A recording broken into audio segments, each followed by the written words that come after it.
handheld devices, mobile, tablets, any other, provided to the volunteers be deposited with the DEOs till MCC period.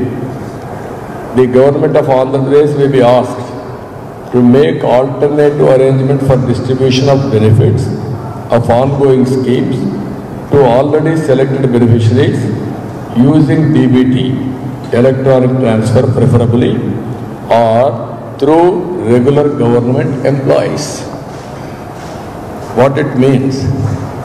మీరు ఇవ్వద్దని ఎక్కడ చెప్పలేదు, ఇంటికి పోయి ఇవ్వద్దని ఎక్కడ చెప్పలేదు. మీకు ఏం చెప్పారు? వీళ్ళు ఎలక్షన్ డ్యూటీలో ఉండడానికి వీల్లేదని చెప్పారు. వాళ్ళ డివైసెస్ కూడా వాడడానికి వీల్లేదు, అవి డిపాజిట్ చేయమన్నారు. అలాంటిది మీరు వాళ్ళని మొట్టమొదటి నుంచి కూడా మీ ఎన్నికల కోసం ఉపయోగించాలని దుష్ట పన్నాగం అన్నారు. ఈరోజు ఎవరైనా మీటింగులుగా రాకపోతేనే వాళ్ళని ఉపయోగించి బెనిఫిట్స్ కట్ చేసే పరిస్థితికి వచ్చారు, బెదిరించే పరిస్థితికి వచ్చారు. వీళ్ళు మా సైన్యం అని మీరే చెప్పే పరిస్థితి వచ్చారు. నిన్న కూడా ముఖ్యమంత్రి మొదటి సంతకం వాలంటీర్లు ఎవరైతే రాజీనామాలు చేస్తున్నారో వాళ్ళకు ఉద్యోగాలు ఇవ్వడానికి మొదటి సంతకం పెడతానని సిగ్గు లేకుండా చెప్పాడు.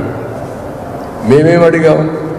మీరు వాలంటీర్స్ని న్యూట్రల్గా ఉండండి, మీరు ప్రభుత్వ ధనాన్ని ఆందోళనిస్తున్నారు, మీ వ్యవస్థకు మేము వ్యతిరేకం కాదు, అయితే మీరు తటస్థంగా ఉన్నంత వరకు మేము మీకు కూడా సహకరిస్తాం, వ్యవస్థ కొనసాగిస్తాం. మీకు అవసరమైతే మీ క్యారియర్ కూడా బాగా చదువుకుని ఉన్నారు, మీలో మీకు ఇంకా ఎక్కువ ఆదాయం వచ్చేట్టుగా మీ క్యారియర్కి ఏం చేయాలో చేసే బాధ్యత మాదని నేను పదే పదే చెప్పాను. పదే పదే చెప్పిన తర్వాత వాళ్ళని రాజీనామా చేయమని ఒత్తిడి చేయడం ఎక్కడ న్యాయం? ఇది రేపు రాజీనామా చేస్తే వాళ్ళ ఉద్యోగాలు ఎక్కడి నుంచి వస్తాయి? గవర్నమెంట్ రాదు, 100% పోయింది. ఇప్పుడు ఉద్యోగాలు రాజీనామా చేశారు, వాళ్ళ ఉద్యోగాలు వేరే కదా, వాళ్ళ ఉద్యోగాలకు కూడా మీరు రెసలు పెట్టారు కదా. అంటే మీ స్వార్థం కోసం ఇంత నిస్సిగ్గుగా, యథేచ్ఛగా, ఇష్టానుసారం ఇంత దుర్మార్గాలు చేయడం ఏంటి? రెండోది, వాళ్ళ మీద తప్పుడు పనులు చేపిస్తున్నారు, రాజీనామాలు చేపించి, లేకుంటే ఉద్యోగాల్లో పెట్టి తప్పుడు పనులు చేపిస్తున్నారు. వీళ్ళందరి పైన కేసులు పెడతారు. కేసులు పెడితే వాడికి ఎక్కడ గవర్నమెంట్లో ఉద్యోగాలు వస్తాయి రేపు? ప్రైవేట్లో ఉద్యోగాలు వస్తాయి రేపు? అంటే వాళ్ళ జీవితాలను నాశనం చేస్తున్నారు మీరు. మీ స్వార్థం కోసం, మీ స్వప్రయోజనాల కోసం, మీ గెలుపు కోసం వాళ్ళు బలపసు చేయడం ఎక్కడ న్యాయం ఉందా దీంట్లో? రెండోది, చాలా స్పష్టంగా 1,26,000 మంది పంచాయత్ సెక్రటరియట్లో ఎంప్లాయీస్ కొత్తగా రిక్రూట్ చేశారు. నేనున్నప్పుడు విలేజ్ అసిస్టెంట్ ఆఫీసర్సు లేకుంటే వీళ్ళు ఉండేవాడు, అడ్మినిస్ట్రేటివ్ ఆఫీసర్ ఒక పంచాయతీ తరఫున, రెవెన్యూ తరఫున ఒక ఉండేవాడు. వాళ్ళ ద్వారానే సమర్థవంతంగా పెన్షన్లు డిస్ట్రిబ్యూట్ చేశాం. ఈరోజు 2 లక్షల మందిని వాలంటీర్స్ని పెట్టి 1,25,000 మందిని విలేజ్ సెక్రటరియట్ పెడితే ఆ 1,26,000 మంది ఒక్కొక్కరు 45 నుంచి 50 పెన్షన్లు ఇవ్వగలిగితే ఎన్ని రోజులు పడుతుందండి? ఇది ఆ ఊర్లో ఉండేవాడు 50 మందికి ఇవ్వడానికి ఎన్ని రోజులు పడుతుంది? సంవత్సరం పడుతుందా? మార్నింగ్ అండ్ ఈవినింగ్ అయిపోదు? ఎందుకు చేయలేదు? ఒకరోజు కాకపోతే రెండో రోజు అయిపోతుంది. అలాంటిది చేయకుండా నేను చీఫ్ సెక్రటరీకి ఫోన్ చేసి చెప్పాను, ఎలక్షన్ కమిషన్కి ఫోన్ చేసి చెప్పాను, మీరు తప్పు చేస్తున్నారు, ఎగ్జిస్టింగ్ సిస్టమ్ ఉంది, ఈ ప్రభుత్వం కావాలని పేదవాళ్ళని ఇబ్బంది పెట్టే కార్యక్రమం చేస్తున్నారు, ముసలి వాళ్ళని, అందులో కూడా అనారోగ్యం ఉండేవాళ్ళని వీళ్ళంతా కలిసి సచివాలయానికి రమ్మంటున్నారు, ఇది మంచిది కాదంటే చాలా స్పష్టం కాదని చెప్పింది. మేము ఆలోచిస్తాం, వీలైతే మేము ఇంటి దగ్గర డిస్ట్రిబ్యూట్ చేస్తా ఉన్నారు. ఎందుకు డిస్ట్రిబ్యూట్ చేయలేదు? ఇంకొక మాట కూడా హైబ్రిడ్ మోడల్ అన్నాడు. ఎవరైతే రాలేకపోతారో వాళ్ళందరికీ ఇంటి దగ్గర ఇస్తాం, ఎవరైతే రాగలుగుతారో వాళ్ళకందరికి ఇస్తామన్నారు.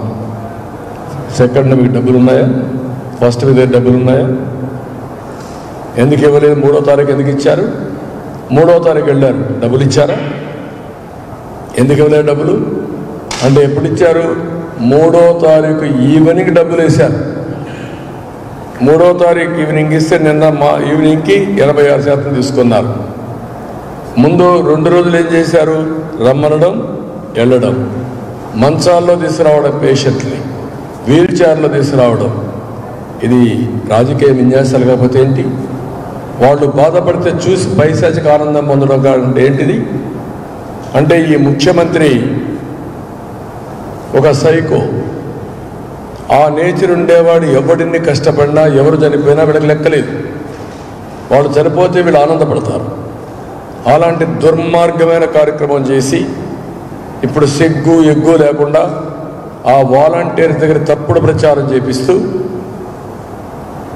మేమేదో అడ్డుపడ్డామని మాట్లాడే పరిస్థితికి వచ్చారు.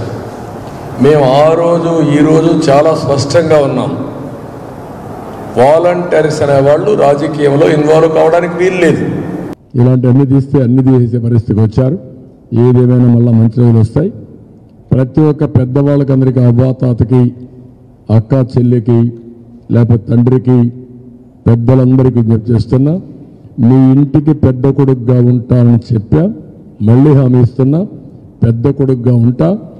నేరుగా మీ ఇంటి దగ్గరనే మీకు పింఛన్ ఇచ్చే ఏర్పాటు చేస్తా. అదే కాదు, అన్నా క్యాంటీన్లు పెడతాం. 500 రూపాయలతో భోజనం చేసి వచ్చిన డబ్బులతో ఆరోగ్య ఖర్చులు పెట్టుకొని 10 రూపాయలు ఆదా చేస్తే మీ ఇంట్లో మీకు గౌరవం వస్తుంది. అదే చెప్పా ఆ రోజు. నేను 2000 రూపాయలు ఇచ్చాను. 5000 రూపాయలు అన్నా క్యాంటీన్లో 3 పూటలు భోజనం చేస్తే 450. ఒక 400-500 మందులో పెట్టుకుంటే ఒక 1000 రూపాయలు ఉండేది. మనవాళ్ళకో మనవరాళ్ళకో జాకెట్లు కొనిచ్చేవాళ్ళు, ఇలాంటి వాళ్ళ ఖర్చులకు ఇచ్చేవాళ్ళు. వాళ్ళు కూడా ఆప్యాయంగా చూసుకునేవాళ్ళు. కోడలు కూడా వీళ్ళు జాగ్రత్తగా చూసుకునేది. ఆవిడ మన మీద ఆధారపడదు, మనం ఆవిడపైన ఆధారపడాలనే పరిస్థితి తీసుకొచ్చింది తెలుగుదేశం పార్టీ. ఆ విషయం గుర్తుపెట్టుకోవాలి. ముసలి వాళ్ళు అనేవాళ్ళు భారం కాదు. సమాజానికి సేవ చేశారు, కుటుంబానికి సేవ చేశారు. అలాంటి వారిని అన్ని విధాలా ఆదుకోవడం మన బాధ్యత నిరూపించిన పార్టీ తెలుగుదేశం పార్టీ. అది గుర్తుపెట్టుకోమని హెచ్చరిస్తున్నాం.